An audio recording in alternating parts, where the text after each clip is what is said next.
Investigators are looking into whether the Amtrak engineer whose speeding train plunged off an overpass, killing at least 3 people, was distracted by the presence of an employee in training next to him in the locomotive, a federal official said Tuesday.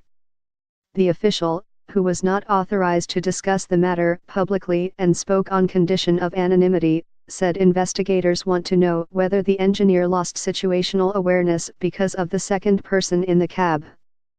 Preliminary information indicated that the emergency brake on the Amtrak train that derailed in Washington state went off automatically and was not manually activated by the engineer, National Transportation Safety Board member Bella Dinzer said.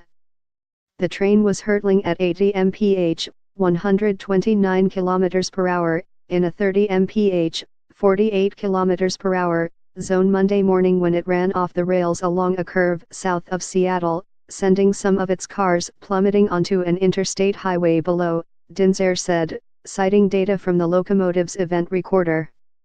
Sign up today for a free 30-day free trial of unlimited digital access.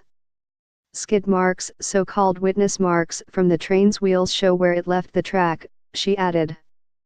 Dinzer said it is not yet known what caused the train to derail and that it was too early in the investigation to conclude why it was going so fast. Investigators will talk to the engineer and other crew members and review the event data record from the lead locomotive, as well as an identical device from the rear engine, which has already been studied.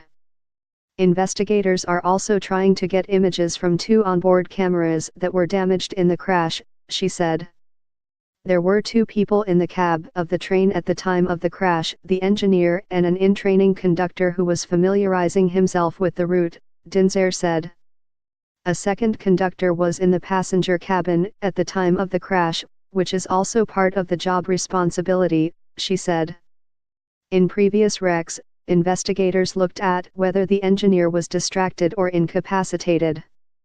It is standard procedure in a crash investigation to test the engineer for alcohol or drugs and check to determine whether he or she was using a cell phone, something that is prohibited while the train is running. The engineer, whose name was not released, was bleeding from the head after the crash and his eyes were swollen shut, according to radio transmissions from a crew member. The train, with 85 passengers and crew members, was making the inaugural run along a fast new bypass route that was created by refurbishing freight tracks alongside Interstate 5.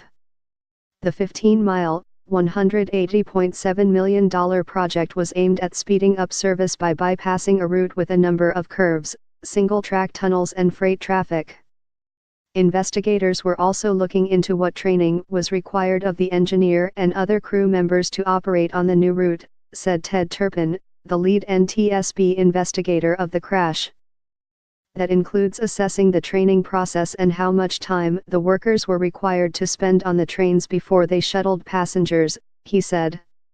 Under Amtrak policy, he couldn't run this train without being qualified and running this train previously, Turpin said of the engineer.